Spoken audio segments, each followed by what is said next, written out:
José Gama, Muito boa tarde. seja bem-vindo e obrigado por mais uma vez marcar presença num ponto de equilíbrio desta referente à última e quase a penúltima edição do mês, penúltima ou última edição do mês de setembro.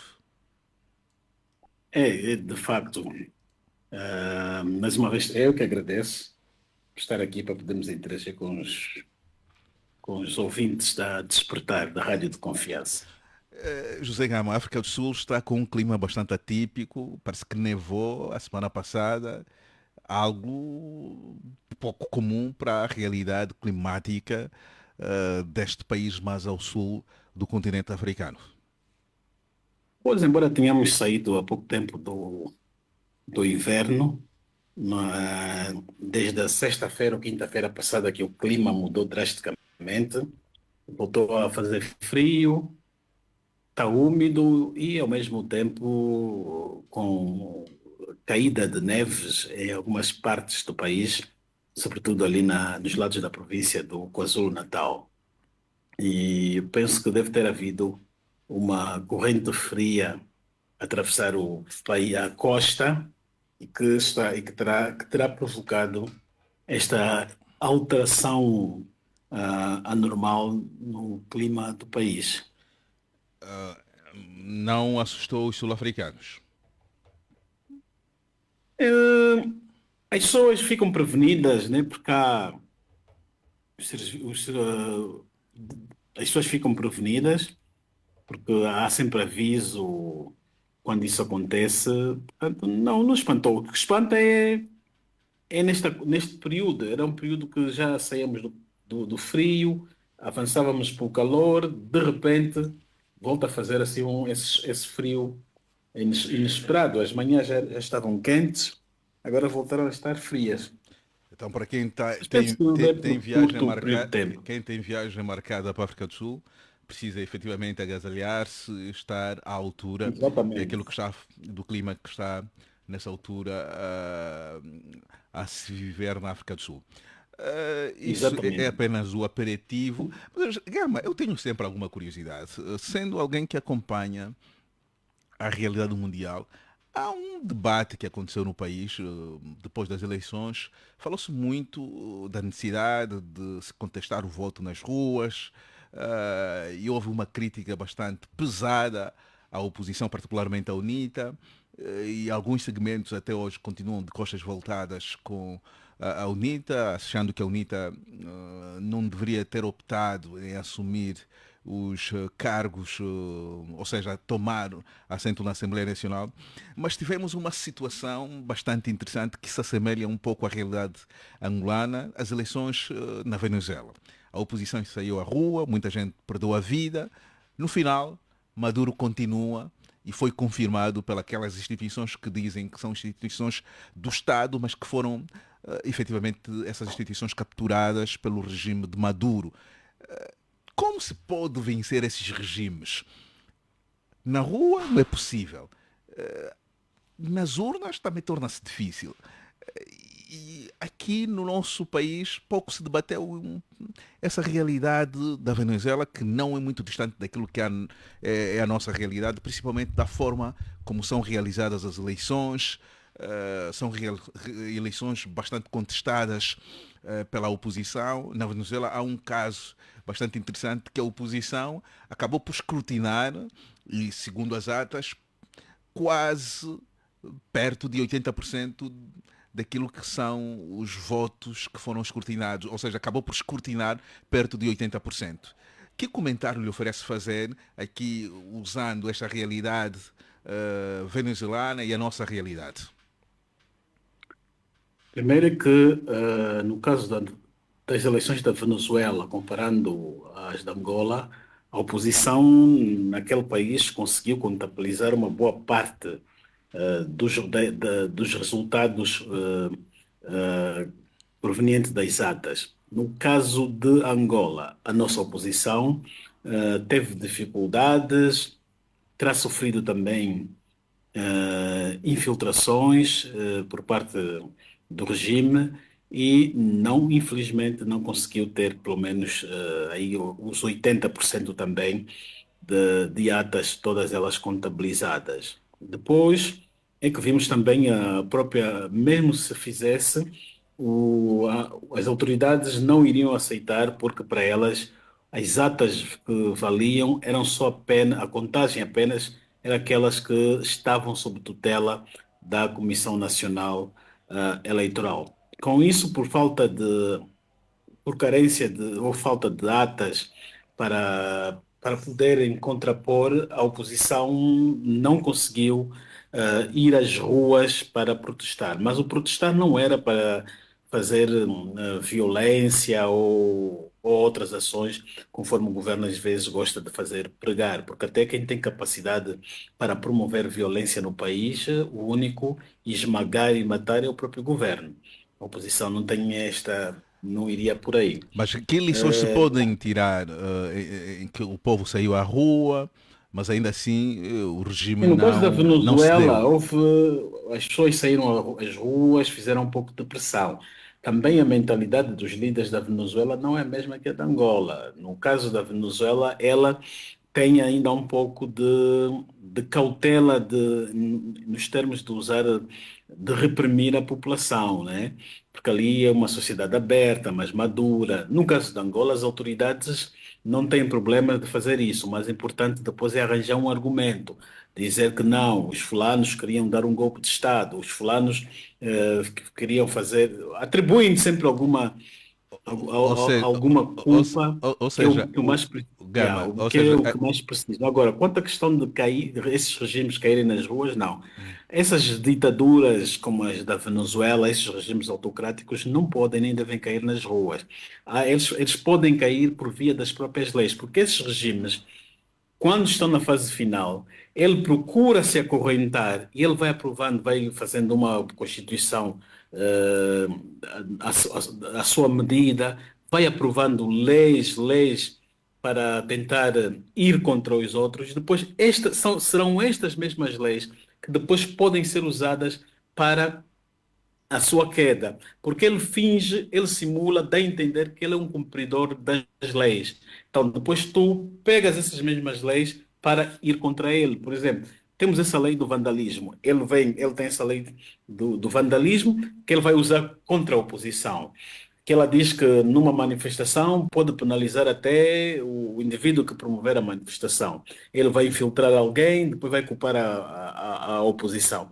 Também essa lei também pode servir para o próprio MPLA, porque ele vai para as ruas se manifestar, alguém também vai partir uma montra ou algum objeto que é propriedade do Estado e alguém depois abrir uma queixa. O líder do MPLA, o líder da manifestação, pode também ser penalizado ou ser levado às barras do tribunal por esta mesma lei que eles fabricaram. Portanto, eles devem ser derrubados pelas próprias leis, as leis eleitorais que eles fazem. Depois, no final do dia, usa-se tudo contra eles. Agora, ir para as ruas por via da violência é alimentar mais combustível para a sua legitimidade, porque o que eles mais gostam às vezes é isso, de que as pessoas provoquem, ele vai usar a violência para reprimir e depois vai se apresentar como vítima que esteve a ser atacada e que ele se defendeu por legítima defesa.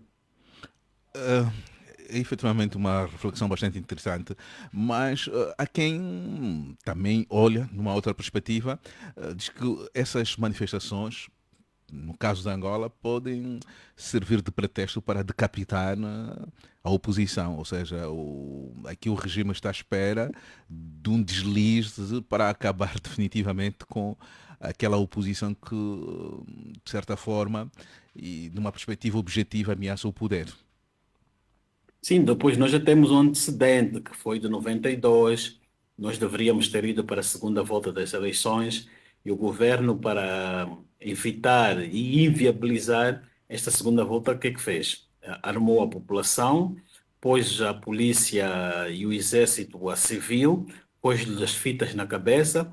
Esses homens foram para as ruas, decapitaram a direção da UNITA. Quando a comunidade internacional questionou, alegaram que a UNITA queria dar um golpe de Estado. Então, há esse antecedente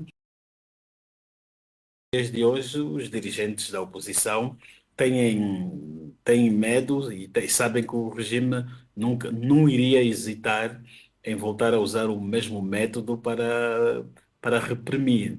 Sabem com quem estão a lidar. Daí que ir para as ruas, podem até ir para as ruas, no sentido de fazer uma greve pacífica, ficar ali e só saírem quando a população toda, não digo só a oposição, só saírem quando o governo ou a CNE fazer assim as correções daquilo que esses grupos políticos estão a pedir que se façam correções. Mas sabemos muito bem que, neste caso, o governo vai sempre usar um infiltrado para fazer confusão e depois provocar ali uma agitação para ele depois se tentar se defender pela via que ele mais aprecia lidar com essas coisas, que é pela violência. Gama, já volto a si e principalmente para analisarmos aquilo que andou a refletir. Vou saudar também o doutor Custódio. Doutor Custódio, seja bem-vindo. A província já tem alguns sinais da nova governação, liderada pela Maraquiosa, que veio da província de Cabinda e que já está a caminho de 2 meses, se não, já deve ter passado os dois meses. Já se sente as marcas da competência desta figura que, segundo o presidente João Lourenço, foi para ali como bombeira para salvar a província do Kwanza Sul. Bom, boa tarde aos nossos rádio ouvintes e aos nossos internautas também, né? Um abraço aí ao José Gama. Depois de umas 3 semanas mais ou menos ausentes, por questões laborais e outras mais, estar de volta é sempre uma alegria e um prazer. Olha, de um modo geral, eu diria que ela ainda está naquele período de graça, né? Que normalmente são basicamente 100 dias que se dão. A olharmos para aquilo que tem sido o âmbito da atuação dela nesse início da sua gestão, notada e marcadamente, o que nós observamos é que ela vai conhecendo a província apenas. Ainda não há absolutamente nada de substancial, de algo que tenha acontecido, que nós possamos olhar e dizermos assim, olha, aí vai a marca desse novo momento, desse novo tempo, desse novo contexto que se espera que a província do Kwanza Sul viva depois, evidentemente, das mudanças que a província foi alvo, né? Então, o que ela tem feito basicamente é conhecer as instituições, vai andando pelos municípios, mantendo contato direto com os administradores municipais, as administrações, tentando entender a realidade de forma muito concreta, muito objetiva em relação àquilo que são os problemas, em relação àquilo que são os potenciais que cada um dos municípios comporta. Ainda não concluiu esse trabalho, mas nós observamos que, de facto, a Maraquiosa tem um grande desafio, porque nós estamos a falar de uma província completamente diferente. Em primeiro lugar, pelo fato de ser uma província que ela própria não conhece, né? Ela não conhece. Ela vem de dois contextos completamente diferentes em relação àquilo que é a província do Kwanza Sul, contextos que podem ser analisados sob dois aspectos, que são as províncias de Bengo e Cabinda, que comparativamente à província do Kwanza Sul, são províncias, pelo menos o Bengo e o Kwanza Sul, o Bengo e Cabinda têm uma semelhança. Primeiro, são províncias pequenas, em termos de densidade territorial muito pequenas, e também em termos de densidade populacional também muito baixas. Já o Kwanza Sul é completamente diferente. Nós estamos a falar de uma província que é a quinta maior província do país em termos de densidade populacional, tá? E estamos a falar de uma província muito grande também do ponto de vista territorial. Para se sair do Sumbe, a capital da província, até o município de Mucende, são cerca de 350 quilômetros. É a mesma distância quase que se percorre do Sumbe a Luanda. Então, não é uma província fácil de ser gerida, de ser governada. Ela ainda não foi, por exemplo, ao município do Libolo, né? Ela ainda não foi ao município de Celis, ou seja, ainda ela não foi no município da Quelenda, ou seja, Mas, há ainda mas o um, método, um conjunto. o doutor Custódio, o método de governação alterou, já há sinais de que ela poderá ter resultados melhores em relação a Job Capapinha, que ainda continua ali a governar o MPLA. Deixou a É muito governação, difícil, mas continua a governar o MPLA. é muito difícil dizer isso nesse primeiro momento por duas razões. Veja, a primeira é o seguinte: conforme eu estava a dizer, ela ainda não conhece a província do Quando Sul, não conhece mesmo. E ela não conhece a província do Quando Sul. É uma experiência nova, completamente diferente para ela. Em segundo lugar, ela também ainda não tem o domínio todo do ponto de vista político da província em suas mãos. Note que ela assumiu a província, tomou posse das vestes apenas de governadora provincial, mas ela ainda não assumiu a direção do partido MPLA ao nível da província. Ou seja, o ex-governador Capapinha ainda mantém o controle indireto da província, na medida em que mantém o controle do partido, os administradores municipais, os dois vice-governadores que existem, são pessoas que foram nomeadas no contexto da gestão do ex-governador Capapinha e, portanto, pessoas da extremíssima confiança do governador Capapinha. Mas De modo que são todos da ela, mesma ela família, encontra. são todos da mesma família política, doutor Custódio. São todos do MPLA. Sim, mas isso só não basta, não basta só serem da mesma família política. Esse é um dado interessante quando se trata de nomear ou exonerar exercentes de cargos públicos dentro do contexto da governação do MPLA. Mas há um outro aspecto, que é o aspecto da confiança, é o aspecto da confiança. E nesse momento, quer um ou outro vice-governador ainda são pessoas, e também, naturalmente, a maior parte dos administradores municipais que existem, são todos de extremíssima confiança A do pergunta, a ex-governador pergunta, a Capapinha, pergu- até doutor porque eles Custódio, dependem. doutor Custódio, Perdão? a pergunta que se coloca é a seguinte: até quando essas pessoas que está a dizer que são da extrema confiança do antigo governador poderão resistir nesses cargos? Estou a olhar particularmente os Olha, vice-governadores. O que é que olha, se é o comenta? seguinte, Vão ser é, exonerados? é, Estão a é, prazos?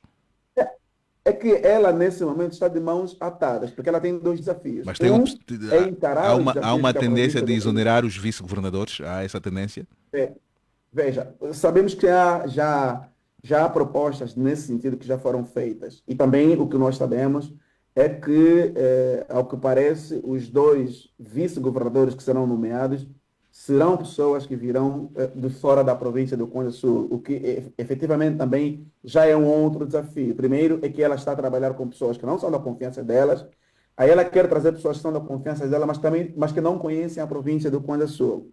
Sendo que os dois vice-governadores são pessoas que não são da confiança dela, porém são pessoas que conhecem a província do Conde Sul. Então ela tem esse lado com o qual ela vai ter de lidar. É De um um dilema. lado, É um dilema. é até que ponto é que esses dois vice-governadores, portanto, os dois principais auxiliadores dela, são pessoas às quais ela poderá confiar essa missão que lhe foi dada de ser bombeira aqui ao nível da província ou não. O que nós temos notado é o seguinte: é que ela está numa situação, numa fase muito complicada e ela também, me parece que ela também está a tentar agir com cautela, até porque sabemos por informações próprias, advinda delas, que ela tem manifestado o desejo de que não vem com primeiro, não vem com a intenção de olhar para trás aquilo que foi feito ou deixou de ser feito ao longo da gestão passada, ela vem para tomar a província, a partir do momento que ela tomou posse, para a frente. O que para mim já é preocupante, naturalmente, né? Porque se ela vem nas vestes de bombeira, inevitavelmente ela tem de olhar para aquilo que foi ou não foi feito de errado, ou para aquilo que também não foi feito de bom. Então ela tem essa missão, ela tem essa função, porque o bombeiro tem isso mesmo. É olhar para aquilo que deveria ter sido feito, não foi. E aqui eu falo do ponto de vista prático, que há um conjunto de projetos do ponto de vista social, escolas, estradas, projeto de saneamento básico, águas, sobretudo, por exemplo, nós temos aí no município de Porto Anguinha, que dista 60 quilômetros da capital de Sumbo, que não tem água potável. E em 2016, 2017, Houve um financiamento em um projeto de quase 60 milhões de dólares do Banco Mundial, né, para, tanto, se reverter essa situação, ou seja, investir no projeto de saneamento do projeto de água potável no município de Porto Amorim, e isso não foi feito. Então, é preciso saber por que isso não foi feito. E isso, inevitavelmente, vai fazer com que ela vai ter que voltar lá para trás para saber por que efetivamente esses projetos foram ou não foram implementados. Isso é um lado. Por exemplo, no âmbito do PIME, ela manifestou o desejo de que está satisfeita com aquilo que foi feito ao nível da província do Quando Sul, na medida em que, na visão dela, e de acordo com aquilo que foram as reuniões mantidas e as informações que lhe foram prestadas, é de que cerca de 70% a 80% dos projetos do PIM programados para a província do Quando Sul foram efetivamente executados. Nós chamamos-lhe a atenção nesse sentido que ela deveria não se ater aos relatórios, não se ater às reuniões, mas que ela própria devesse sair na prática, constatar, ir atrás para saber efetivamente se aquilo que são os relatórios colocados a ela condizem efetivamente com aquilo que tanto representam as execuções dos vários programas nesse sentido. Por exemplo, nós estamos a falar aqui no município de Porto Alegre. Olha aqui, no município de Porto Alegre, no âmbito do PIM, comportava a execução de uma empreitada de asfaltagem de cerca de 20 quilômetros ao município de Porto Alegre. Desses 20 quilômetros, somente foram asfaltados 7, ou seja, somente, nem sequer 50% dessa empreitada foi cumprida. E aí é preciso se fazer uma análise, uma avaliação para saber efetivamente até onde que efetivamente os projetos que foram inscritos no PIM foram efetivamente cumpridos ou não, e se condizem efetivamente com os relatórios em termos de execução dos próprios projetos e também de execução financeira, se efetivamente as contas batem. Então, ela tem um grande desafio. Esse desafio não é um desafio fácil, naturalmente. Nós também temos que aqui ter aqui um certo grau de ponderação, no sentido de olharmos para ela e darmos, por isso é que nós demos a ela um certo, eu diria, uma ponderação. Ela tem 100 dias de graças, né, em que nós vamos efetivamente ver até onde efetivamente ela estará direcionando o objeto da sua gestão, da sua governação, Ok. quais são os planos que ela tem. Até o presente momento, ainda não apresentou plano Não nenhum. assinaste. Muito Até o obrigado. presente momento, trata-se simplesmente só de gestão corrente da província. E, portanto, se me perguntar aonde é que a Mara Quiosa quer caminhar, quer levar a província do Quando Sul, até agora as coisas não estão muito claras, infelizmente. Obrigado. Eu volto a si, José Gama, enquanto aguardamos pela entrada do Frei Angalo, que desde já está em Angola. Poderá entrar a partir da sua terra natal, da província da Huila. Vamos aguardar, vamos ver como é que a internet poderá se comportar para contarmos com a presença do Frei Angalo. O Chipelica Eduardo não justificou a sua ausência. O Dr. Jaime justificou a sua ausência, não estará connosco hoje por razões de força maior. José Gama, agora sim, a pergunta de apraz, não vou induzir o que é que ando a pensar. Quero que partilhe com o nosso auditório quais foram as suas reflexões nos últimos dias, se tem pensado sobre o país ou se tem olhado um pouco para além das fronteiras de Angola. Quais têm sido as suas reflexões sobre o mundo ou sobre o país? Quer partilhar connosco o que ando a pensar? Sim, nós estamos aqui a pensar na chegada do presidente Biden a Angola, que vai ser na segunda semana de outubro. Vai encontrar um país em que há um ano o regime mantém 4 jovens presos por terem participado numa manifestação em Luanda.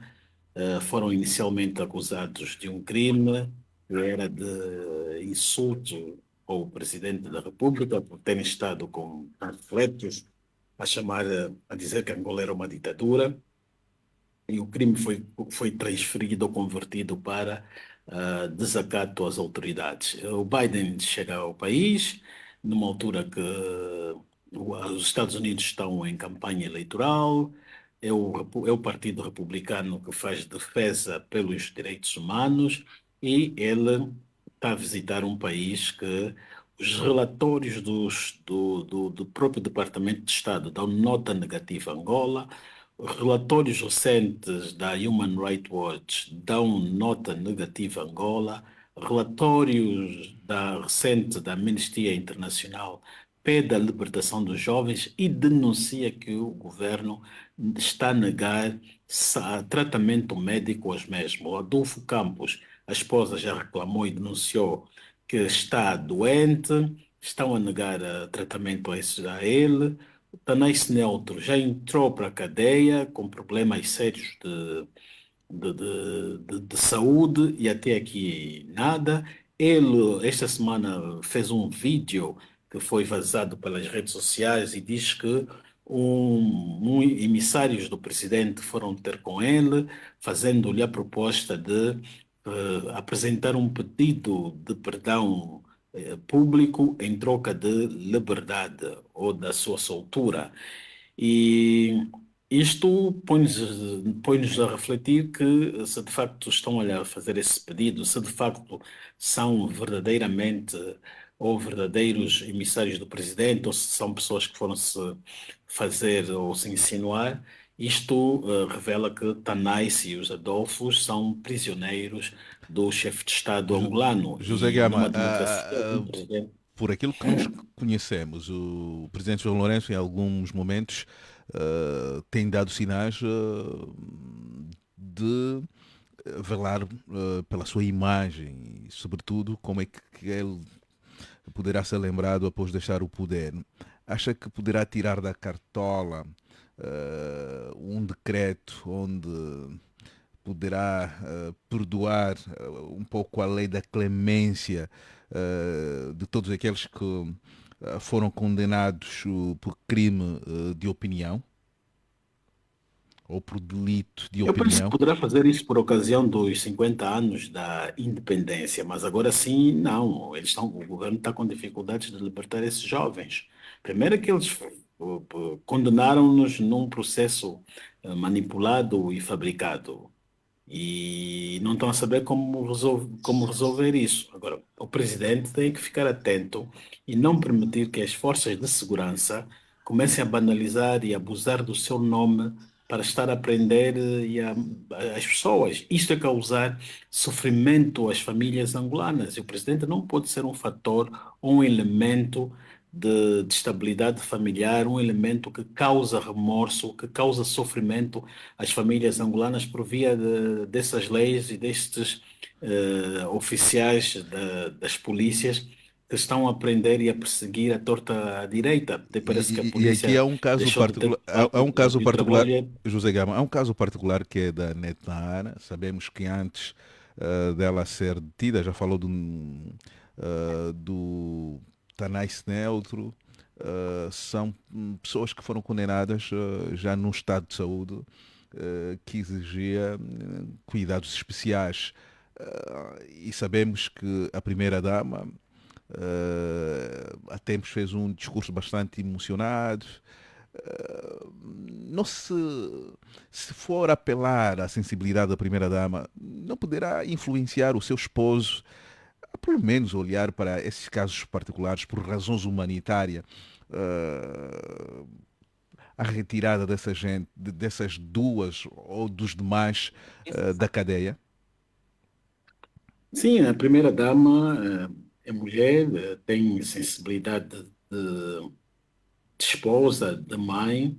Eu acho que ela poderia usar a sua influência, sobretudo para o caso da NET. A NET tem duas crianças aqui fora e quando nós privamos a liberdade de uma mãe, e no caso dela, estamos automaticamente a privar e a prejudicar essas duas crianças, a causar sofrimento a estes menores de idade. E não devemos pensar aqui que não, pelo crime que ela cometeu, ok.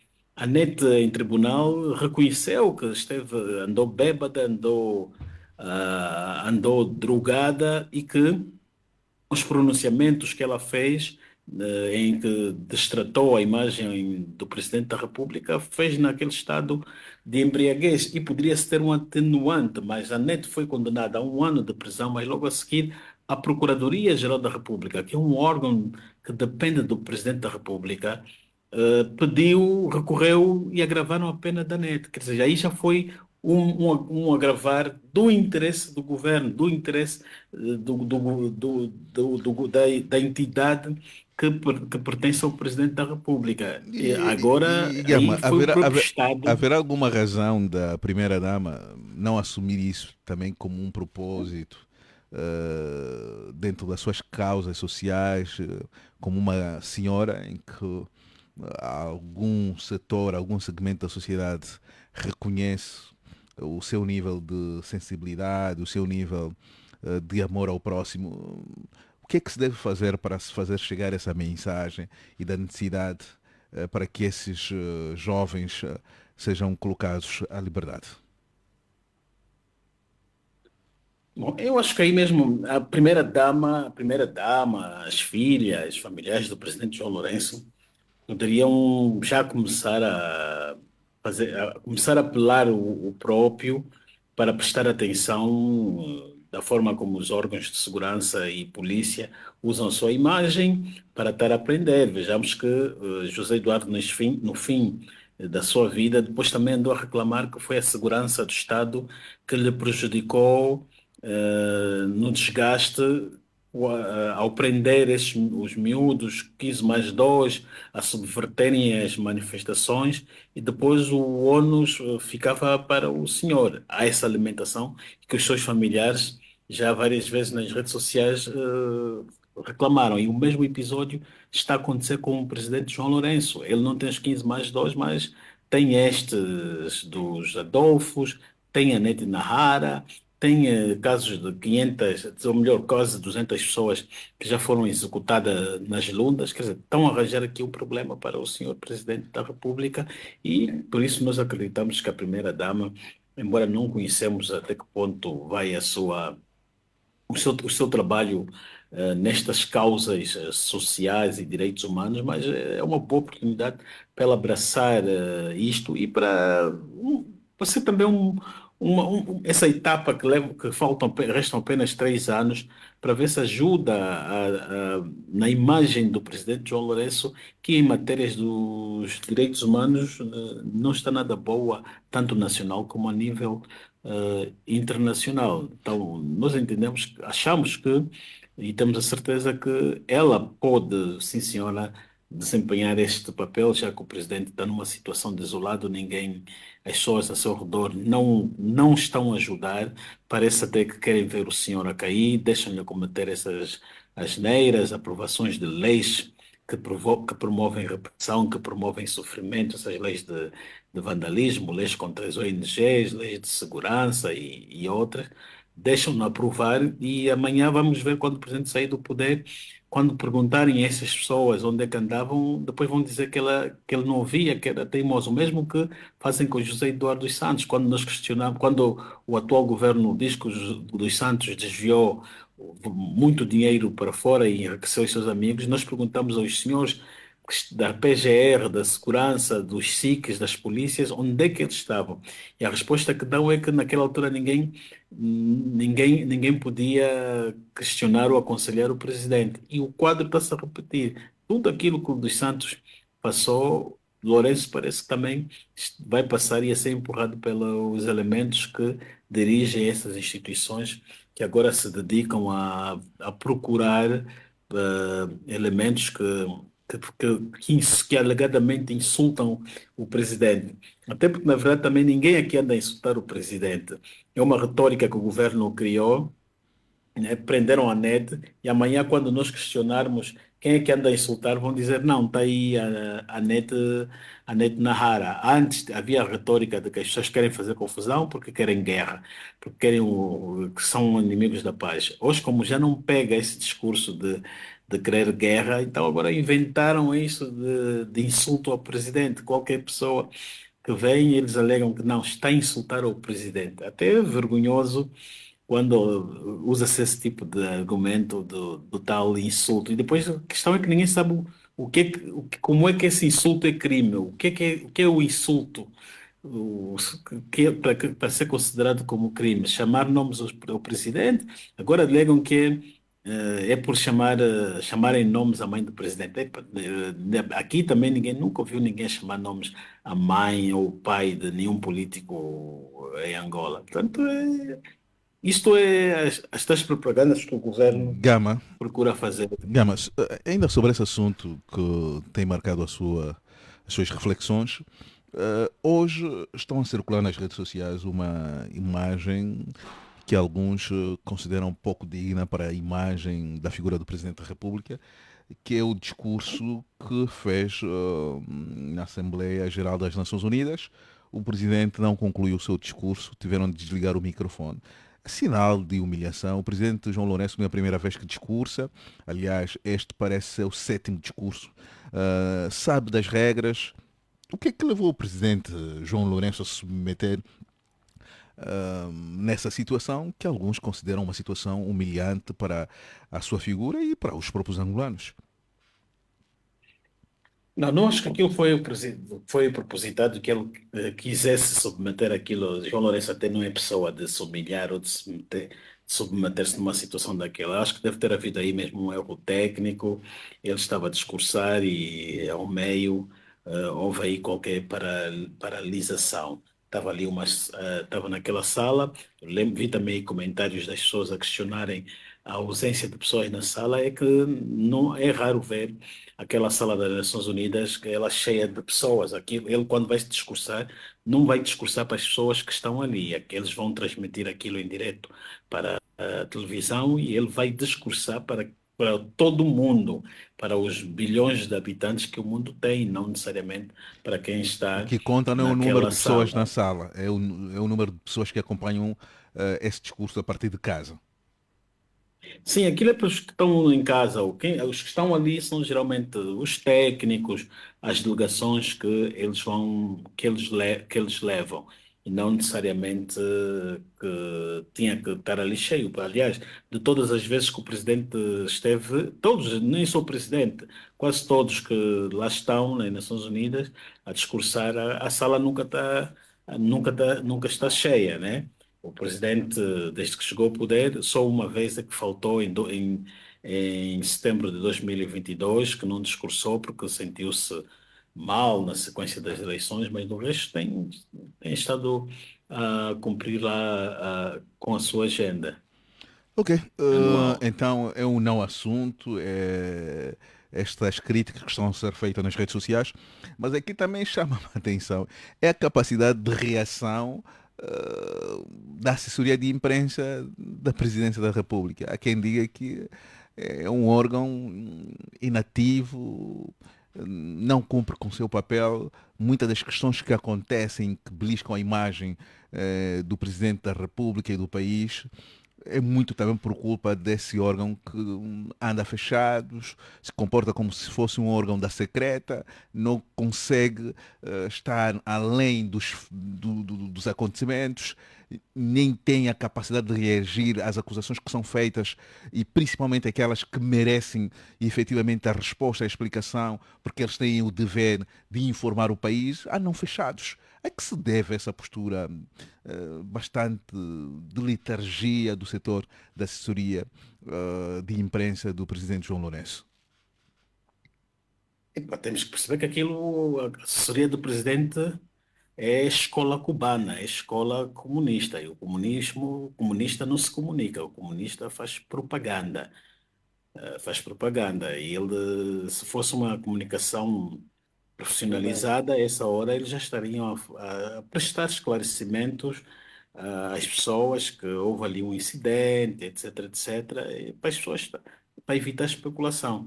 Mas infelizmente não fazem isso. O que está ali à frente tem um grupo de angolanos, depois está um grupo também de especialistas portugueses e, de facto, poderiam ter, poderia haver melhorias nesta parte e já várias vezes chamou-se atenção, o Graça Campos já várias vezes chamou atenção, a despertar várias vezes também, mas mesmo assim não mudam. Ok, muito obrigado. E agora nós temos o prato principal da edição de hoje, que queremos falar um pouco sobre a cultura da prestação de contas dos gestores públicos, o Dr. Custódio. quanto andamos aqui em Angola, os gestores públicos, os servidores públicos têm a cultura de prestação de contas? Também não sei se queria comentar esse assunto da visita do presidente americano a Angola e esse incidente que ocorreu hoje na Assembleia Geral das Nações Unidas. Antes de Olha, entrar eu naquilo que é a essência do tema só, da edição de hoje. sim, sim, sim, sim. Bom, se me perguntar o que é que me chamou a atenção ao longo da semana, eu acho que são fundamentalmente duas questões. Uma é em relação ao discurso que o Presidente da República fez ontem, na Cúpula do Futuro, mas eu acho que tem um aspecto mais relevante para mim, que é em relação ao censo, né? O censo que está a decorrer. Muito já se falou em relação ao facto de que, evidentemente, o censo teve o seu início, porém, nós não podemos deixar de abordar aquilo que são as várias questões do ponto de vista administrativo, do ponto de vista organizativo, em relação à forma, se nós compararmos como o censo de 2014 foi realizado, tanto em relação à forma como o censo 2024 está a decorrer. Eu não sei, naturalmente a mim também não me interessa abordar muito as questões relacionadas ao país de um modo geral, apesar de eu, evidentemente, as conhecer, fruto daquilo que são as abordagens que já estão a ser feitas em relação a isso. Todavia, no que diz respeito à província do Quando Sul, infelizmente, há uma letargia, há um silenciar, há um desaparecer, de um modo geral, ao nível dos vários municípios, dos recenseadores, que para nós é como que se quase que não estivesse acontecendo nada. Quem anda pelas ruas da capital, aqui da capital da província do Quando Sul, vai notar um certo silenciar, no sentido de que os recenseadores não aparecem. Então, não sabemos efetivamente onde que eles estão. Ou seja, e quem olha, por exemplo, também para alguns municípios, como, por exemplo, é o caso do município. Só vou dar aqui um exemplo em relação àquilo que são as dificuldades, problemas que esse processo relacionado ao censo está a acarretar aqui na província do Quando Sul. Olha, no município da Quilenda, por exemplo, no município da Quilenda, foram registrados. Estamos a falar de um município aí com cerca de 100 mil, mais de 100 mil habitantes, 120, 130 mil habitantes sensivelmente. Sensivelmente. Para vocês terem ideia, nós só foram disponibilizados 50 tablets, né, para fazer o recenseamento completo dessa população. Portanto, as informações ou as denúncias, digamos assim, que vêm deste município, eu poderia citar outro qualquer, mas vamos só falar particularmente deste município. É que, você veja, nós temos aí dos cerca de 300 recenseadores que foram aprovados, não é? Ou seja, para usarem cerca de 50 tablets. Isso, e também há informações de que muitos dos recenseadores nem sequer tiveram contato com os tablets que foram, portanto, disponibilizados. Isso é um problema gravíssimo, de um lado. De outro lado, há o facto de que também, na última da hora, os vários recenseadores que, na altura, a quando, tanto da inscrição que foi feita, naturalmente, cada um dos recenseadores escolheu o município que gostaria de trabalhar, dada a identificação que cada um deles, portanto, né, detinha com cada um desses municípios. Todavia, na última das horas, muitos dos recenseadores foram mandados para a realidade, para municípios que não conhecem. Alguém que se inscreveu aqui para trabalhar, por exemplo, no município do Sumba, a última das horas foi mandado para o município do Ebo, que não conhece, que tem dificuldades, portanto, de falar a língua local, de se identificar com a língua local. Foi mandado para esse município as suas próprias expensas, ou seja, tendo que gastar as despesas de deslocação e de alimentação a seu próprio custo. Ou seja, estamos a falar aqui de um conjunto de problemas do ponto de vista logístico que esse censo que está a ser realizado comporta, que, a meu ver, ao final de tudo, evidentemente, tem muitas dúvidas se portanto, conseguiremos atingir os objetivos pela qual, portanto, Resumidamente, esta... resumidamente, estamos no ensaio que o resultado está à vista, o fracasso. Naturalmente. E aqui é interessante porque, assim, se alguém me perguntar se efetivamente nós tínhamos necessidade de realizar o censo, eu tenho as minhas dúvidas. É claro que o censo tem sido sempre realizado em 10 anos, evidentemente. Mas no caso específico de Angola, nós não temos a mínima condição de ser realizada, de que o censo fosse realizado este ano. Primeiro porque o timing em si, o censo deveria ser realizado no mês de agosto, passou, e agora, uma província como, por exemplo, a província do Congo Sul, as chuvas estão às portas. Essa semana já caiu chuva. Ontem caiu chuva aqui no município do Sumbo.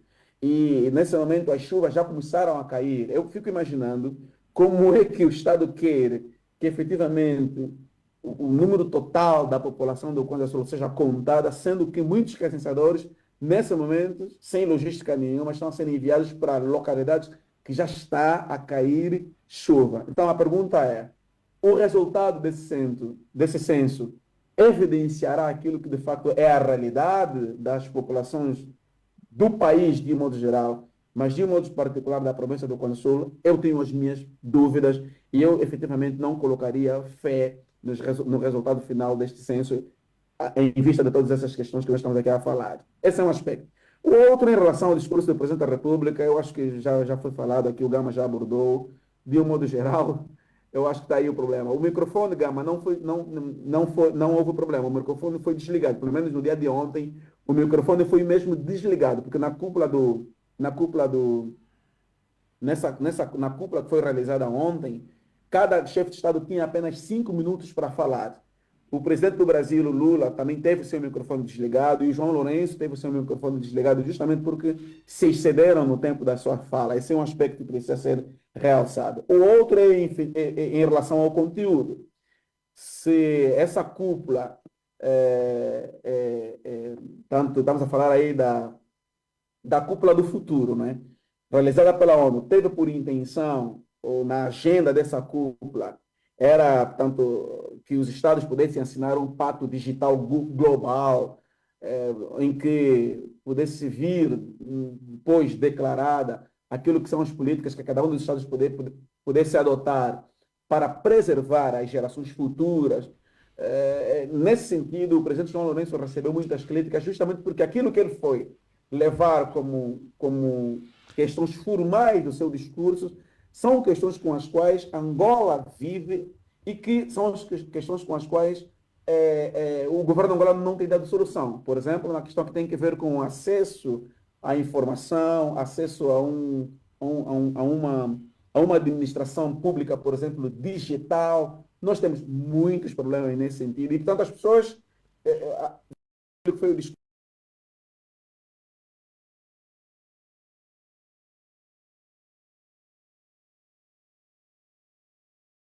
um discurso completamente à luz,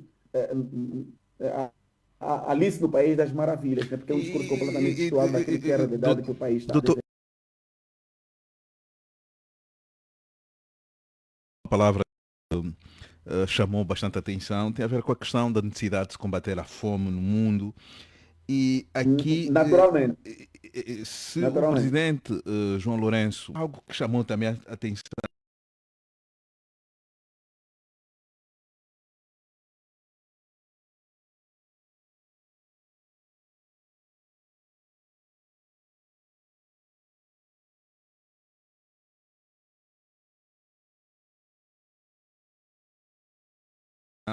ele recebeu o prémio do Instituto Bill, Melinda Gates, como reconhecimento do esforço que o presidente do Brasil tem feito na redução da pobreza e no combate à fome. Lula da Silva foi Olha, premiado naturalmente, é interessante em como dois que, como anos de que, governo. Ele está a cumprir o segundo ano de mandato. Já recebe esse prémio. certo? Já foi assim Não, nos dois anteriores mandatos. Isso estamos a falar em 2012. Foram dois mandatos a 2000 ele deixou o poder em 2010. sim, o presidente Lula governou de 2002 no Brasil, o primeiro mandato, depois reelegeu-se em 2006. e deixou o presidente, deixou a presidência da República em 2010. Veja que, contabilizando os mandatos todos do partido do presidente Lula, o PT, juntando com os mais 6 anos de mandato da presidente Dilma, foram cerca de 16 anos de mandato. E nesses 16 anos de mandato, os dados no Brasil relacionados com a fome, a pobreza, continuam a ser os mesmos. O Brasil tem hoje, o Brasil com mais de 215, 220 milhões de habitantes, tem hoje cerca de 30 milhões de brasileiros vivendo com insegurança alimentar. E o discurso que se leva nesses foros internacionais são sempre os mesmos. É necessidade de se combater a fome, a pobreza, erradicar, que os países ricos prestem maior atenção às dívidas dos países pobres. E se observar, foi mais ou menos a mesma toada também de discurso encetado Mas pelo mais do presidente que Lourenço. mais do que o discurso é olharmos para as políticas sociais do governo brasileiro. Evidentemente, o Uma, MPLA governa o país uma, há quase 50 um anos, dos né? grandes Nós cartões. hoje temos, nós hoje temos um país. Doutor Custódio, só para prestar atenção à minha pergunta, um dos cartões de visita do governo do presidente Lula tem a ver com a questão do Bolsa Família. Bolsa Família podíamos aqui comparar com o Quenda, mas o Bolsa Família tem a capacidade de cobrir a cesta básica e aqui o Quenda está muito longe disso. Sim, São essas políticas sociais. Tanto que o Quenda contou com consultoria justamente de especialistas brasileiros afetos, evidentemente, ao programa o Bolsa Família. Entretanto, Horácio, o maior direito social que alguém possa, evidentemente, ter é o acesso ao trabalho, não é acesso à dependência, a fundos do Estado, no sentido de se manter dependente do Estado. Essa tônica de que governo de esquerda, como, por exemplo, é o MPLA, socialismo e tudo mais, no sentido de manterem sempre os cidadãos de seus países completamente dependentes do Estado, é a mesma tônica de governação que o MPLA imprime no Brasil, que o PT imprime no Brasil e que o MPLA insiste em imprimir também no país, sendo que isso já está provado que não dá certo. Manter as pessoas dependentes do Estado, com subsídios sociais, e no nosso caso, no nosso país, aí falamos do Quenda, com subsídios de 10, 15, 20, 30 mil, isso não resolve o problema da pobreza, do combate à pobreza. Pelo contrário, isso torna as pessoas dependentes do Estado, porque não proporciona a ela aquilo que eu diria que é o direito mais sacrosanto que o cidadão tem, que é a sua própria liberdade, a sua autonomia, a capacidade de ser ele próprio, de se autoconduzir, de se autossustentar, de definir aquilo que são as próprias prioridades. O que o PT faz no Brasil é justamente a mesma coisa que o MPLA faz aqui no nosso país. Portanto, é que o MPLA e o PT, do ponto de vista político e ideológico, eu sempre digo que são irmãos siameses, né? Portanto, isso não resolve. O Brasil ainda tem 30 milhões de pessoas, hoje, de brasileiros, que vivem com fome. E em 16 anos de poder, mais agora os 2 últimos anos do PT, a questão da fome não foi resolvida. Por quê? Justamente porque essas políticas de combate à fome e à pobreza não vêm acompanhadas com o acesso ao emprego, o acesso à tecnologia, à liberdade. É o que acontece também no nosso país, né? Em 50 anos, o que nós temos é que a fome, a pobreza extrema, multidimensional. Hoje eu ouvi um relatório de uma organização aqui em Angola, no noticiário, a ADRA, não é? Que relatou que milhares e milhares de angolanos ainda vivem em estado de pobreza multidimensional. Ou seja, são pessoas que ainda não têm acesso, tanto foge daquele dado que as Nações Unidas apresentam, quando a pobreza, as Nações Unidas classifica que uma pessoa vive na extrema pobreza quando ela não tem, vive com menos de $2 por dia.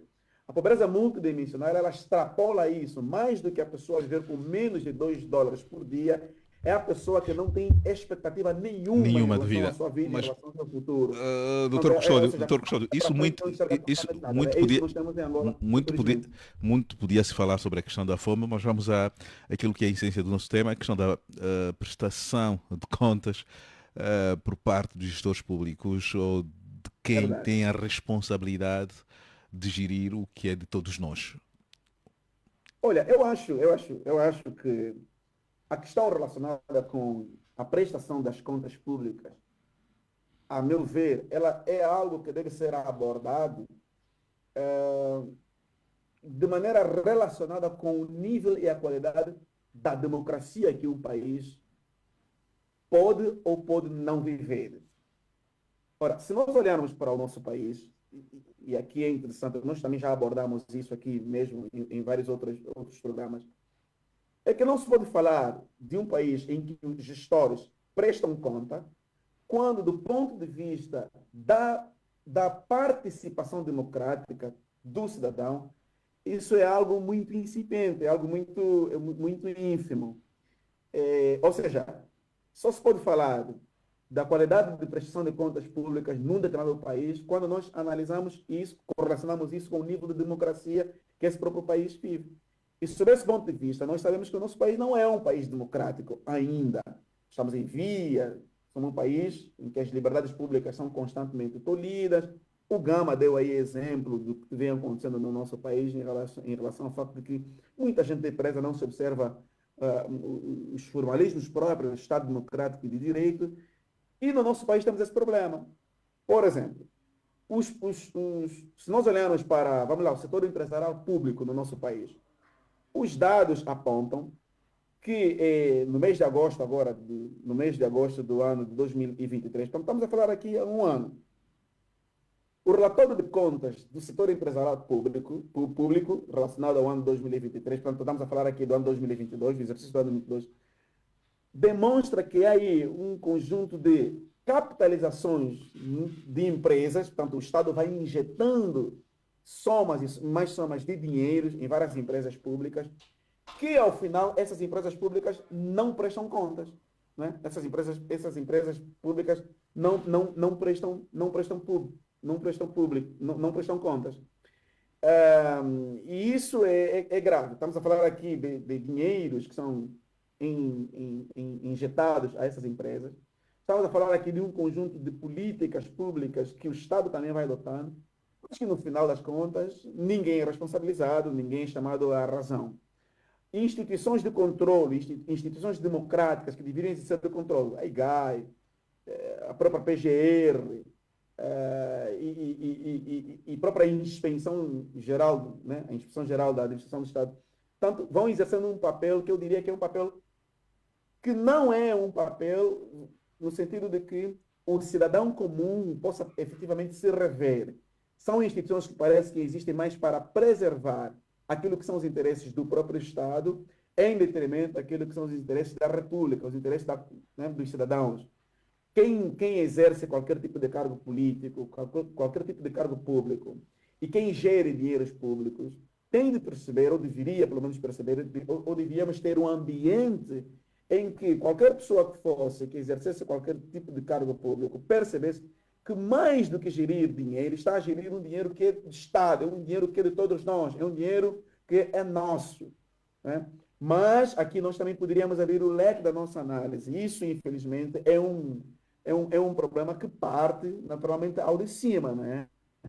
Só ao longo deste último mês, foram mais de 5 mil milhões de dólares que a título de adjudicações diretas firmadas pelo próprio presidente da República em programas como água, a província de Luanda, o metro de superfície e outros mais, sem que efetivamente nem a Assembleia Nacional, nem nós, os cidadãos, nem a própria PGR, muito menos a própria EGAI, tivesse algum tipo de participação nisso. Ou seja, aqui levantamos um problema que é o próprio problema da transparência. Então, quando não há transparência, quando não há abertura, quando os cidadãos não podem questionar, quer seja por intermédio dos meios graciosos colocados à disposição dos cidadãos, ou eventualmente até por intermédio dos órgãos judiciais, né? E aqui, evidentemente, chegamos a essa conclusão de que, efetivamente, no nosso país, nós temos muito problema, porque não é essa cultura de prestação de contas, mas mais do que não termos cultura de prestação de contas, não há cultura da responsabilização. Portanto, os gestores públicos não são responsabilizados, não há controle social, os órgãos de fiscalização, os tribunais de contas, os órgãos, os próprios ministérios também, também não prestam contas, né? E não há a cultura da ética e da integridade, e assim, portanto, o país vai vivendo do jeito que nós Obrigado. vivemos. Portanto, é um problema, a José meu Gama, ver, que passa necessariamente por um déficit de democracia de muito grande que democracia. o país, infelizmente, vive. José Gama, chegou a sua vez de refletir, de partilhar connosco a sua opinião sobre o tema de hoje, a questão da prestação de contas. Parece ser um bicho de sete.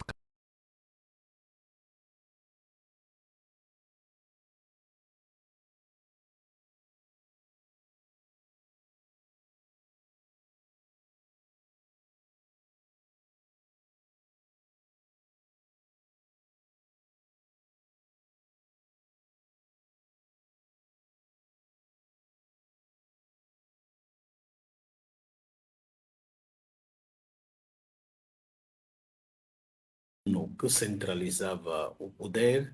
Depois da independência, Angola passou a ser governada por um outro poder também que centralizava o poder. O poder ficava apenas nas mãos de um único grupo e esse único grupo não prestava contas a ninguém. Então, adotou-se uma cultura de ausência de prestação de contas, uma cultura de ausência de transparência. E isto também resultou no fragmento ou na fragmentação das instituições. Nós temos um Tribunal de Contas, temos uma IGAI e outras instituições que têm o papel de fiscalizar as instituições do Estado, mas essas instituições têm problemas de independência. Por exemplo, um Tribunal de Contas, uma IGAI, dificilmente iria querer investigar ou tratar assuntos, por exemplo, da Secretaria ou das contas da Presidência da República ou do Parlamento. Então, aí está a ausência de uma certa dependência, de uma certa independência por parte destes órgãos e que faz alastrar ainda este hábito e essa cultura de ausência de prestação de contas que temos no país. E a prestação de contas não é só na coisa pública, com os dinheiros. E demos aqui um exemplo que ainda o Nelson deu também aqui um reforço, que é do presidente ter estado nas Nações Unidas. Houve ali um problema com o microfone.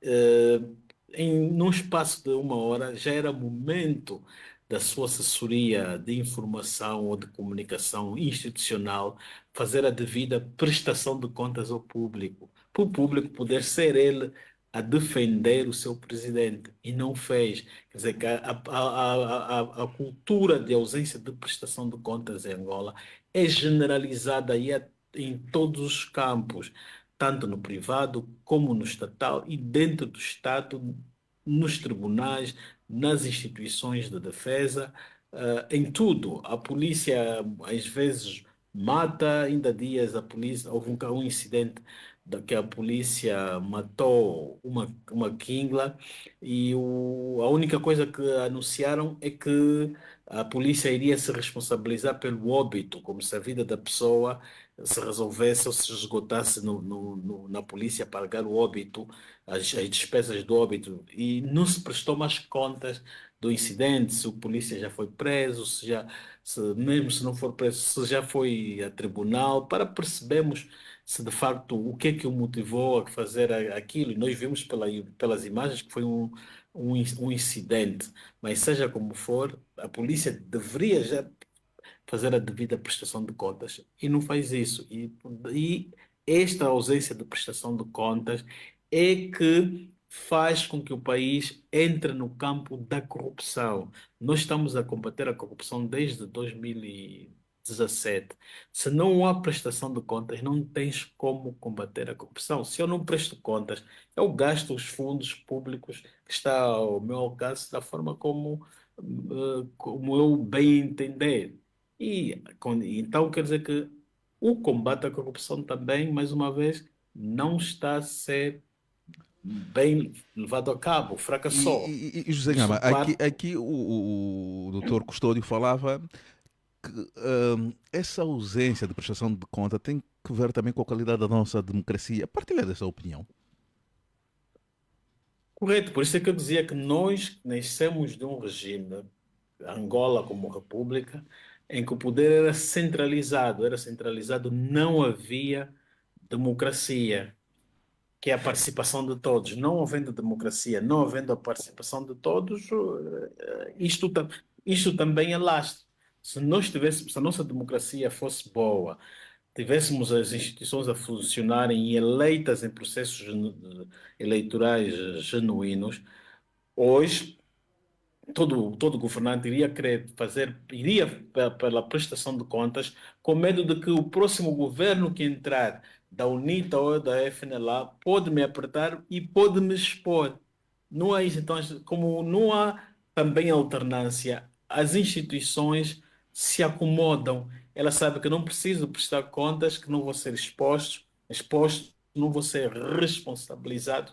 Então, ela se acomoda. Portanto, a alternância tem também essa valência, porque iria encorajar Angola a ir para o hábito da prestação de contas. E não havendo, o que é que acontece? Acontece isto, essas práticas de impunidade, a falta de mecanismo de participação do cidadão, fracas instituições, portanto, e esta cultura de privilégio que impera no país, né? E clientelismo que permite com que os dirigentes adotem e não façam corrupção deste mal que é da ausência de prestação de contas. Sim, sim.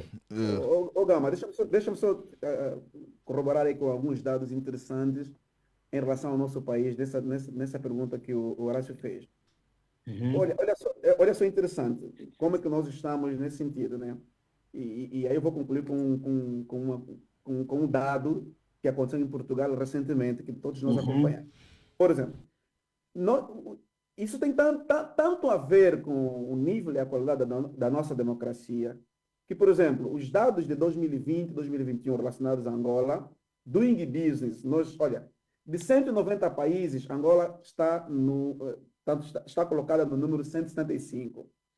Liberdade econômica, de 180, nós somos de 164. Transparência internacional, de 180, somos de 165.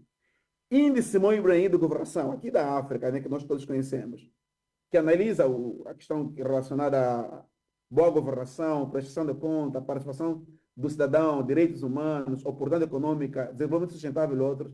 De 54 países, nós somos de 45 países. Nós perdemos até com países como Seychelles e outros mais. Índice de democracia, também estamos lá embaixo. Olha, o único índice, por aquilo que parece, onde Angola aparece bem, pasmem, é só na questão relacionada com o combate ao terrorismo, ou seja, a defesa e segurança, que de 162 países, Angola aparece com o número 130. Ou seja, de todos esses, Angola só sabe investir em armas, em defesa e segurança, ou seja, tudo aquilo que é no Estado. Mas olha, estamos lembrados todos do Gama, que aconteceu agora recentemente em Portugal, aquele caso das duas gêmeas luso-brasileiras, né? Que adquiriram a nacionalidade, duas brasileiras, adquiriram a nacionalidade portuguesa e depois elas foram acometidas com um problema de saúde grave e foram realizar um tratamento numa das santas, no hospital de Santa Maria, em Lisboa, e o tratamento dela custou milhões de euros, creio que foi cerca de 4 milhões de euros. O Gama, isso suscitou um debate tão generalizado na sociedade portuguesa, né? Ao ponto desse problema ter ido parar no parlamento português. Porque houve aí problemas que tem, ou seja, muitos portugueses que estão na fila de espera de tratamentos especializados não conseguiram, mas essas duas luso-brasileiras gêmeas conseguiram tratamento. E as pessoas começaram a se questionar, mas por quê? Como que foi que elas conseguiram? Não é? Então, chegou-se à conclusão, depois de muitas investigações, que houve aí provavelmente crimes de tráfico de influência, abuso de poder e prevaricação. Então, eu só estou a dar aqui um exemplo para nós vermos o que acontece no nosso país. No nosso país, se o sujeito é nomeado para exercer um cargo político e amanhã aparece com uma máquina, um V8, que custa 200 mil dólares, Nós achamos isso normal. Percebe, o Gama? Para nós é normal, é esforço dele. Não, não é esforço dele. Por isso é que em Portugal, no Brasil, quando o camarada é eleito para exercer algum tipo de cargo político, qualquer que seja, em qualquer esfera, cargo político, ele tem de prestar conta à sociedade, né? De quanto é que ele tem de patrimônio, e aqui no nosso país já começa com isso, porque nós estamos todos lembrados que em 2017, bem como em 2022, em relação, Doutor Custódio, né? eu já volto a si. Vamos tão somente saudar o Frei, bastante atrasado. Não sei se são os efeitos ali de estar na sua terra natal e eventualmente os sinais do satélite não estão a se fazer sentir. Frei Angalo, depois de muitas ausências, os ouvintes estão com saudades de ouvir esta voz bastante particular e característica das suas intervenções. Seja bem-vindo, Frei. Boa noite, bem-vindo. Quero desculpar, digamos, estou aqui na biblioteca, estou na Chibia, estou a falar da Chibia essa vez. Então, passei por um tempinho aí de sincronização, mas agora já está minimamente. Eu cheguei atrasado, infelizmente, alguma coisa aconteceu, mas pronto, estou aqui. Frei, vamos rapidamente vamos rapidamente àquela pergunta que é da praxe. O que é que o Frei andou a pensar? Muito tempo ausente, tem muitas reflexões. Um dia vamos ter que falar um pouco de como é que foi o regresso, depois de alguma ausência quase que de 2 anos na Itália, está de volta, não sei para quanto tempo, mas isso vamos abordar em outro fórum. Queremos saber o que é que o Frei anda a pensar. Tem razões o quanto basta para nos dizer muita coisa. Olha, na verdade, o contato com a realidade aqui do Lubango, da cidade do Lubango, e aqui do município da Chibia, na realidade, desta muita preocupação, a situação social é caótica, péssima. É terrível ver esse exército de crianças já pedintes nas ruas e depois a percepção de que não existem perspectivas de futuro. No Lubango, a cidade do Lubango, digamos, o casco urbano está limpinho, mas eu, como sou de rua, andei nas periferias, a situação é desesperada. E aquilo que tenho vindo a pensar é que temos que encontrar uma solução rápida para esse problema do país, porque é catastrófico. E aquilo que eu acredito que a teimosia em manter um regime de governo centralizado é um grande mal nesse momento. É muito importante se começar a pensar, a implementar efetivamente a descentralização. Isto porque, por exemplo, em Luanda há um excesso de assanhadice se falar do censo, mas aqui nessas partes não se percebe nada, não tem nada de censo, além do tal censo parecer uma coisa muito inútil. Quer dizer, parece uma sociedade aqui, uma sociedade que vive à margem da realidade de Luanda. Luanda é uma coisa, se faz aquela barulheira toda, mas aqui o pessoal está preocupado em pensar em que comer, e depois eu girei todos os supermercados aqui do Lubango e a grande preocupação é ver que nos supermercados nem produtos nacionais encontramos, tá vendo? E aqui começa-se a perceber que em vez como a importação dos Estados Unidos, da Europa, torna-se difícil, então estamos a ser, portanto, aqui está a ser uma colônia chinesa e sul-africana. Então é assim meio preocupante.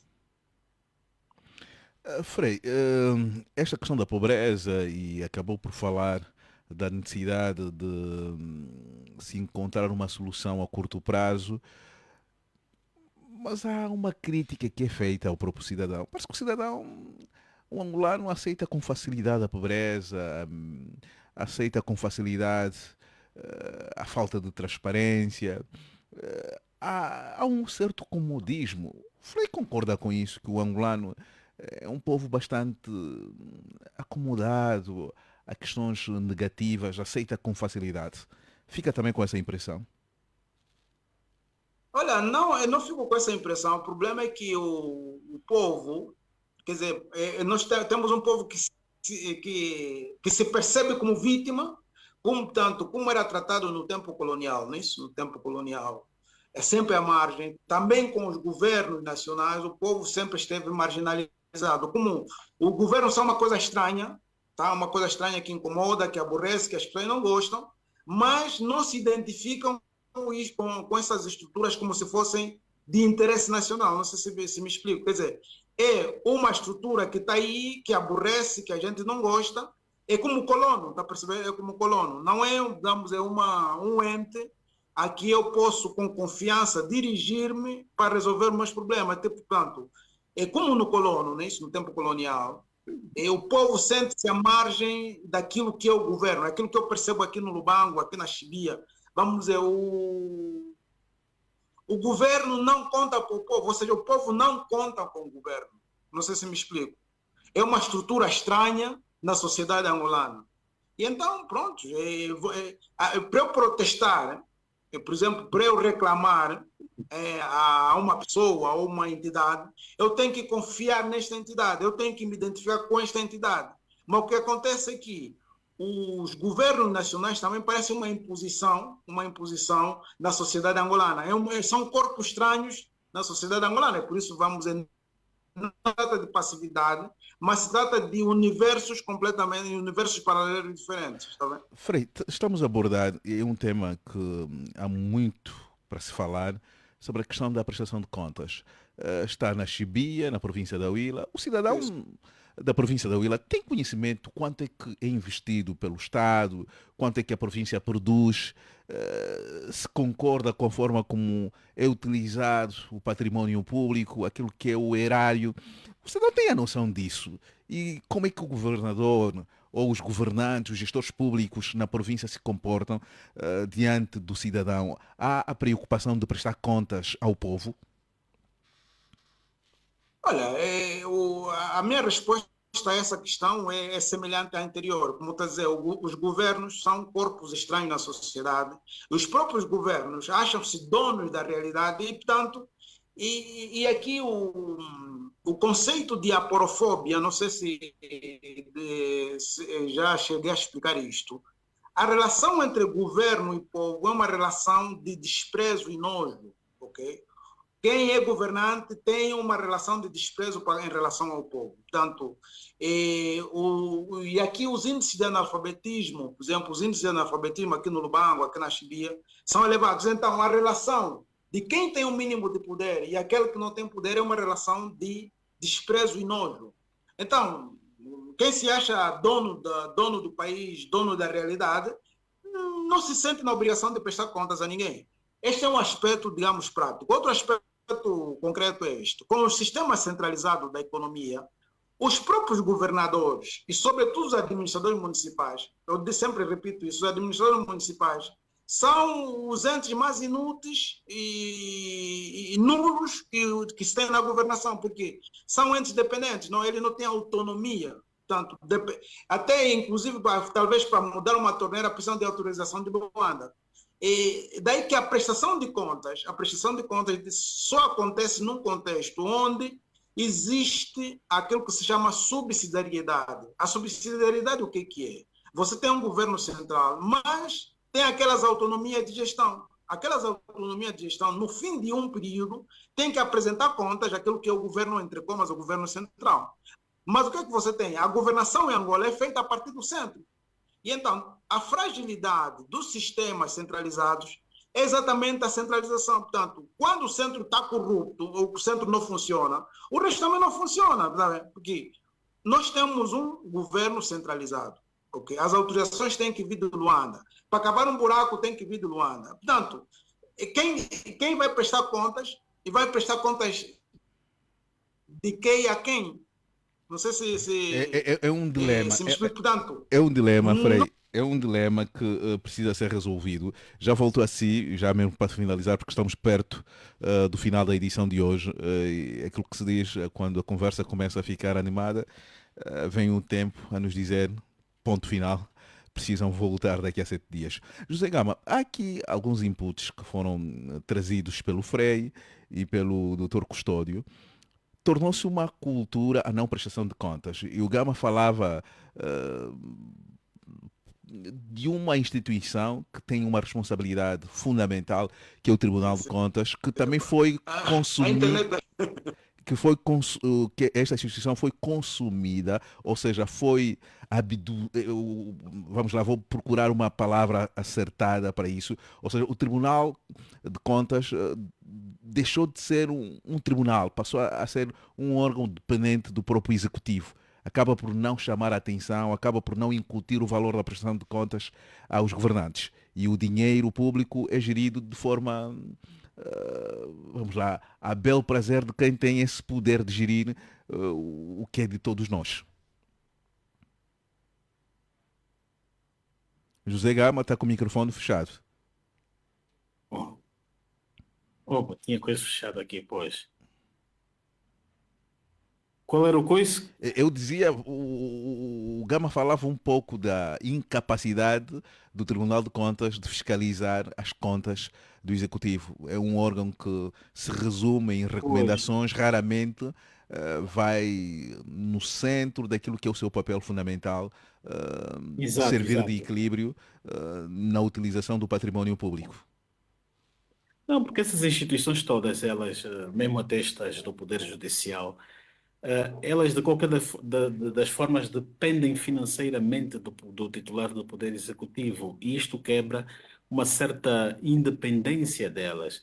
E veja que, no caso do Tribunal de Contas, quem faz a nomeação final dos juízes é o Presidente da República. Isso, faz com que estes órgãos, desenvolvam uma relação de dependência ao Presidente da República ou à Presidência da República. Então, podem enfrentar certas limitações, sobretudo no caso do Contas, de fiscalizar, por exemplo, as contas da Presidência da República. Ela vamos fiscalizar, mas ir assim ao fundo, os técnicos vão sempre ter a observar alguma limitação. Portanto, é necessário que o país passe a estudar mecanismos para que no futuro estes órgãos tenham de facto uma verdadeira autonomia, os tribunais, até mesmo a Procuradoria, a IGAI, veja, a IGAI também é nomeada pelo Presidente da República. Ok, o Presidente até pode nomear, mas depois talvez seja a forma depois de cessar do mandato dos seus titulares, que não deveria mais envolver o Presidente da República. Isto para fazer com que ela se torne mesmo independente. Por exemplo, há países que já resolveram esse problema. Como é que fazem? O Presidente está em fim de mandato, por exemplo, assim, João Lourenço o mandato termina em 2027, em 2026 ele nomeia já ou antes de sair, nomeia o presidente do Tribunal de Contas, vai nomear o homem da PGR, para não lhe servir, mas para servir o próximo presidente. Assim, o próximo, quando entrar, não tem relação de aproximação com os presidentes destes órgãos. Aí ele se sente à vontade de trabalhar. Agora, no nosso caso, é o presidente que os nomeia.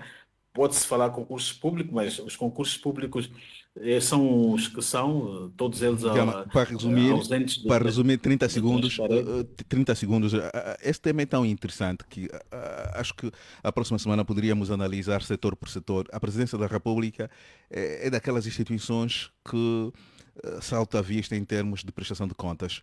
Ninguém sabe efetivamente o que é feito desta instituição, como é que é gasto o dinheiro por essa instituição. Acho que poderíamos, na próxima edição, analisarmos com mais tempo aquilo que é o comportamento, que é a cultura de gestão, principalmente dessa instituição Presidência da República.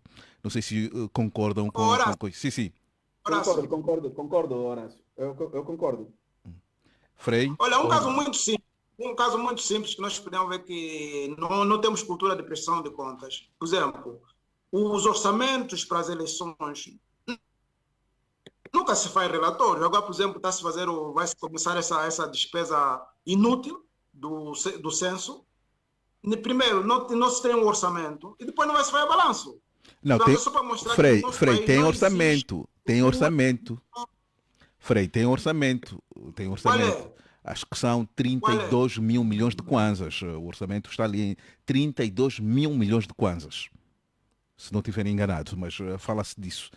Na altura do lançamento oficial, pelo menos já avançou-se esse dado. Agora, como é que foi e vai ser gasto esse valor? Aqui são outros 500.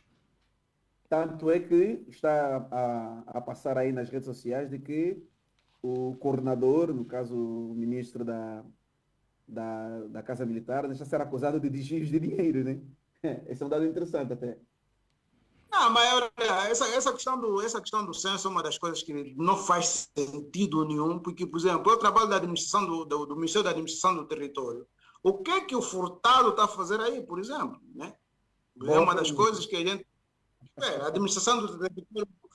Que trata-se de muita confusão. Também, em todo caso, falando de prestação de contas, honestamente, é como o Orçamento Geral do Estado. Faz-se o Orçamento Geral do Estado, chega-se 3 meses depois do início do ano letivo, já não tem dinheiro para pagar os funcionários.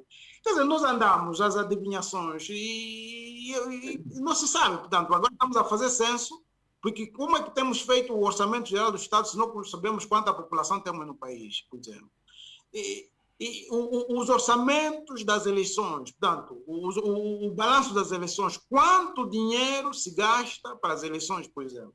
São casos muito pontuais que mostrariam, portanto, nesses setores, resultados, mas nunca sabemos. E eu acredito que nunca vão ter coragem de dizer isso. Frei, vamos terminar. Acho que fica aqui então o compromisso da próxima semana darmos sequência a este tema e um olhar particular a 3 setores. Há aquilo que se chama o saco azul, onde são destinados milhões e milhões de dólares e não se sabe como é que esse dinheiro é gasto.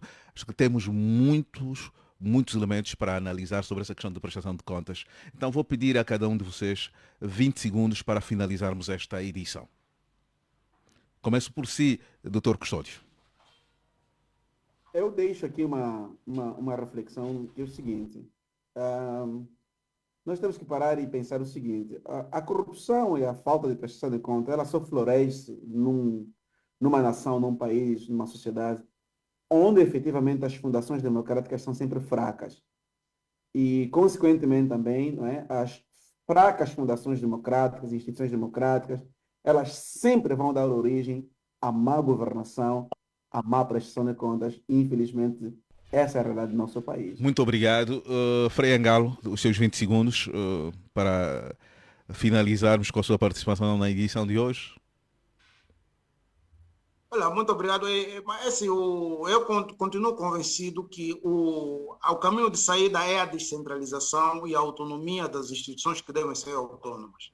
Ou então, portanto, em Angola se adota o sistema semipresidencialista em que o presidente da República não é chefe do executivo. E, portanto, mas sem instituições autônomas e tendo um governo que é tipo o topo de tudo, tipo é o topo do Estado, e que comanda tudo, nós nunca vamos ter prestação de contas. Não vamos ter isso, não vamos ter ilusões. Então passa-se pela implementação das autarquias com urgência, e criar uma cultura também dentro da própria sociedade de exigir contas. E, sobretudo, por exemplo, os programas que o governo apresenta, então tem que ser coerente, não é programa uma coisa se programa e depois se fazem outras coisas, como está a acontecer. Quem é que previa, quando é que foi programado esse censo, por exemplo? O censo programa de um governo. O censo é realizado de 10 em 10 anos, Hã? Frei. O censo, segundo as normas, os padrões das Nações Unidas, de 10 em 10 anos, deve-se realizar o censo. Mas sério, não faz sentido isto, não é necessário isto. Não é necessário. Ok, No mundo de hoje não é necessário. Obrigado, Frei. Contamos consigo na próxima semana. José Gama, 30 segundos mesmo para encerrarmos e fica aqui o compromisso de analisarmos com algum detalhe como é que as 3 instituições, estamos a falar, até podemos olhar também a Assembleia Nacional, a prestação de contas do dinheiro por parte da Assembleia Nacional, da Presidência da República e dos tribunais. Vamos analisar com particularidade essas instituições na próxima semana. 30 segundos, José Gama.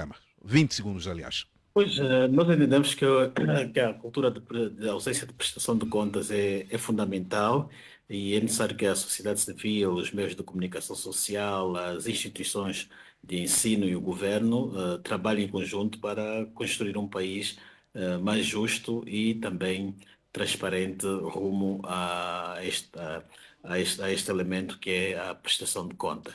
Muito obrigado a todos os meus convidados residentes nesta edição. Contamos com José Gama, Frei Angalo e o Dr. Custódio. Frei Angalo a partir da Chibia, da sua terra natal, o Dr. Custódio a partir da província do Kwanza Sul, mas concretamente na sede provincial, na cidade do Sumbe e na cidade de Pretória, capital política da África do Sul. Esteve o José Gama, é o seu braço dos reis. Do outro lado, esteve a segurar toda a estética sonora o Osvaldo Tomás. Na redação central está o Kavita Shilala. Como já disse, eu sou o braço dos reis. Fique bem, até a próxima.